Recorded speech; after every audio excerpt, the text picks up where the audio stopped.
Assalamualaikum warahmatullahi wabarakatuh. Selamat pagi semuanya ya. Sangat sejahtera buat kita semua.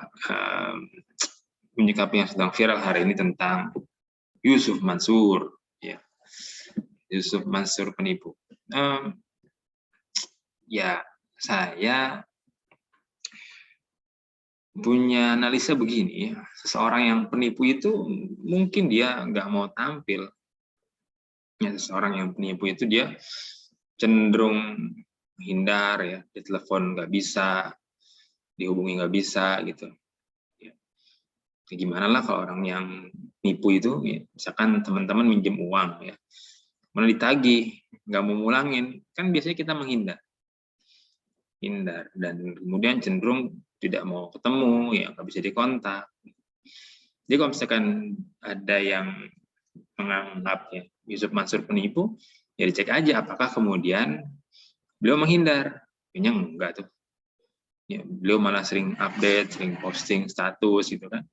Bahkan ngasih penjelasan, mengundang teman-teman untuk datang kalau memang punya masalah utang piutang yang mau diselesaikan, ya kan?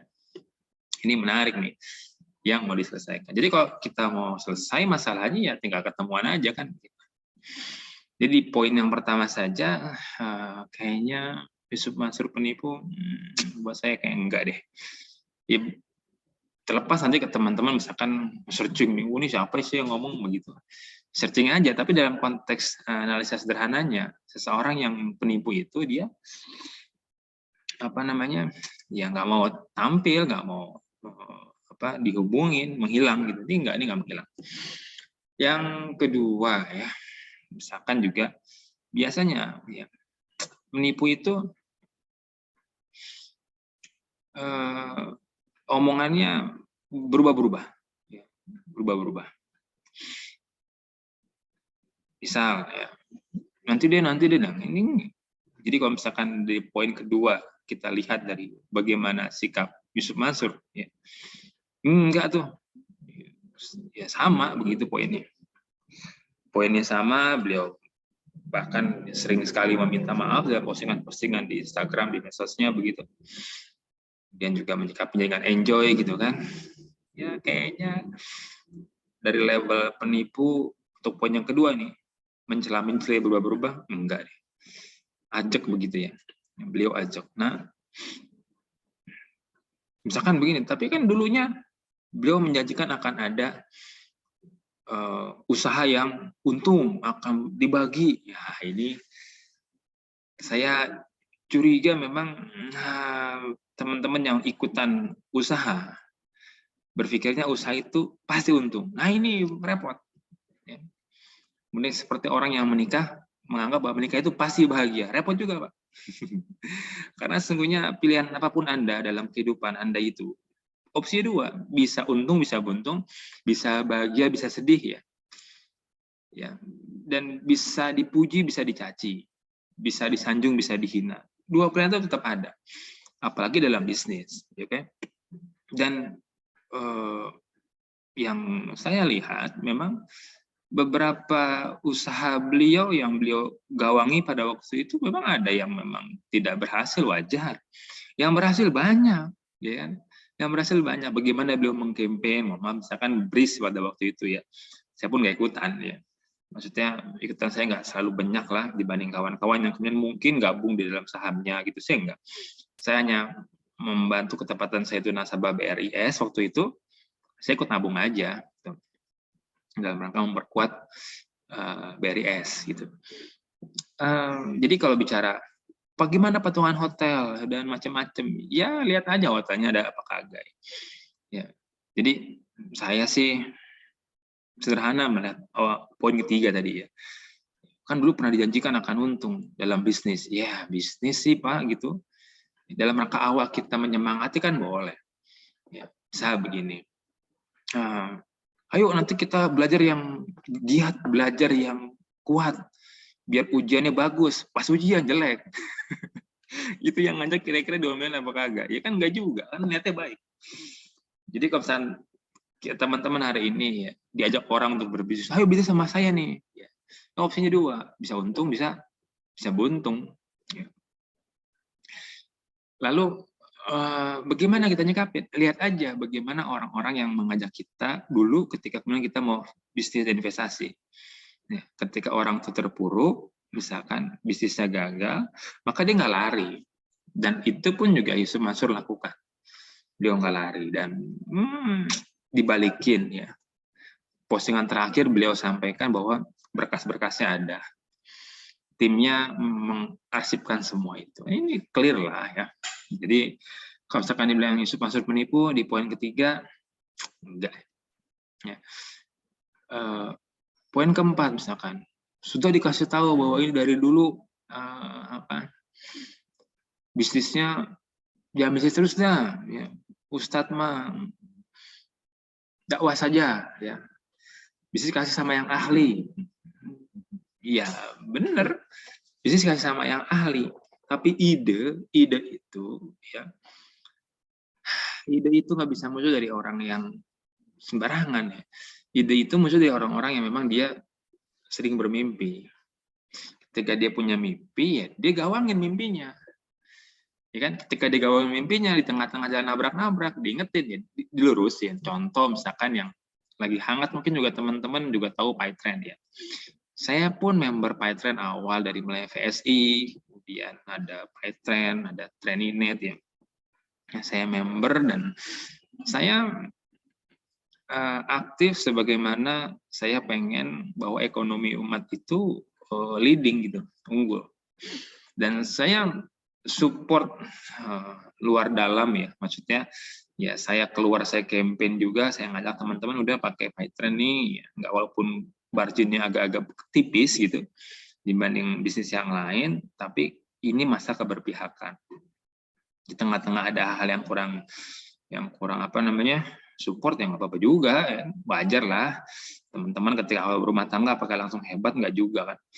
Nah, teman-teman awal dulu mulai berintis bisnis apakah langsung hebat, nggak juga, terpuruk juga benar. Nah, jadi di poin yang keempat, apakah kemudian Yusuf Mansur menipu karena kemudian dari dakwah ngumpulin uang ceramah kemudian dijadikan modal usaha?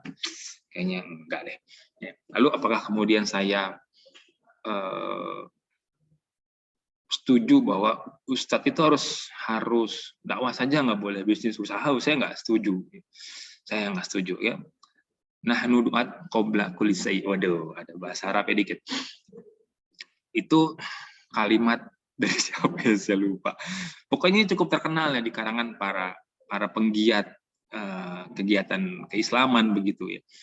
Bahwa pedagang itu juga dai, dokter juga dai, kemudian pebisnis juga dai, kemudian pengusaha juga dai, insinyur juga dai, presiden juga dai gitu. Jadi tidak melulu kemudian bahwa dai itu adalah yang dia di depan jamaah, di atas mimbar, khutbah, yang enggak cuma itu. Dai itu meliputi semua aspek profesi, jadi nempel ya. Kan sama seperti hanya kita adalah pemimpin, setiap kita adalah pemimpin, terutama buat diri kita sendiri. Maka di poin yang keempat, apakah kemudian Mansur harus ceramah saja? Enggak juga. Ya, dia harus juga mengembangkan bisnisnya, begitu. Maksudnya, kalau bisnis ini dikuasai oleh orang-orang yang tidak mengerti agama, ya, kemudian tidak paham agama, maka kan niatnya beda. Maka ketika muncul ya para ulama yang kemudian terjun ya fokus ke dunia ekonomi, ke dunia politik, ke dunia misalkan pemerintahan, kita support sekali. Karena kita butuh orang-orang yang paham tentang syariat ini untuk masuk dalam konteks aktivitas sosial. Nah, jadi apakah itu dibilang penipu? Ya enggak lah ya. Misalkan sedekah ini yang kelima lah ya. Penipu karena kemudian mengiming-imingi sedekah agar dapat diganti berkali-kali lipat. Wah, Pak, yang ngomong bukan Kiai Yusuf, Pak. Yang ngomong itu bukan Yusuf Mansur, Pak.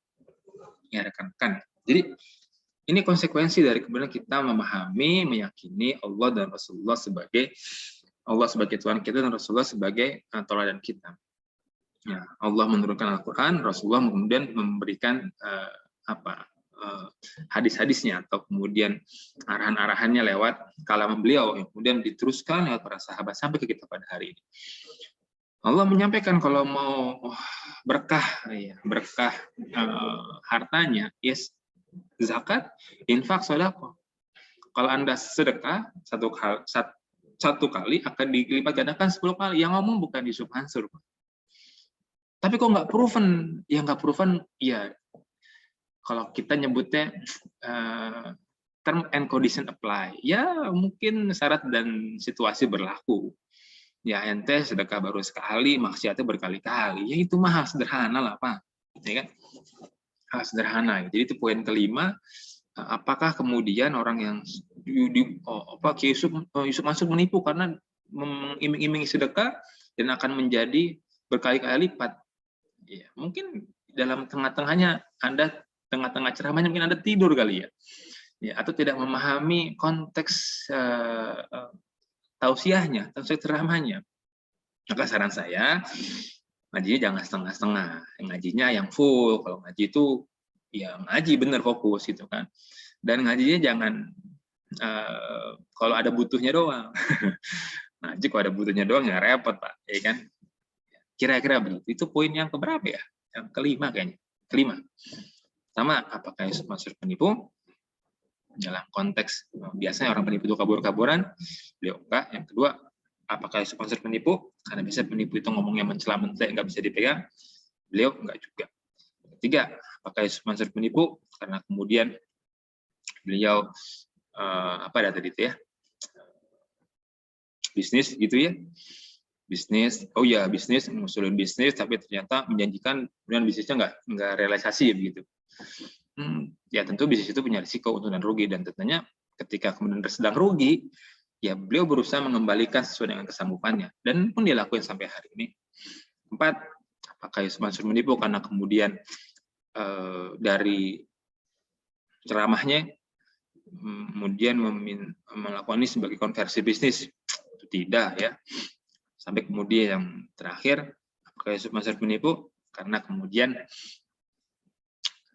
sebagai dai, sebagai ustadz, tapi juga bisnis. Ya, yalah, itu mah harusnya nggak cuma sekedar bisnis, harusnya juga berpolitik, itu kan harusnya juga beliau buat apa ya, corporate gede gitu ya, tinggal tunggu saja, semuanya kan dalam konteks dirintis. Kayak itu ya, saya agak gusar dengan dunia maya hari ini sama media sosial ya. Mudah-mudahan ini sih bagian kecil saja ya. Saya siapa sih, bukan siapa. Moga-moga analisa sederhana dari saya itu bermanfaat buat sahabat-sahabat semua. Assalamualaikum warahmatullahi wabarakatuh.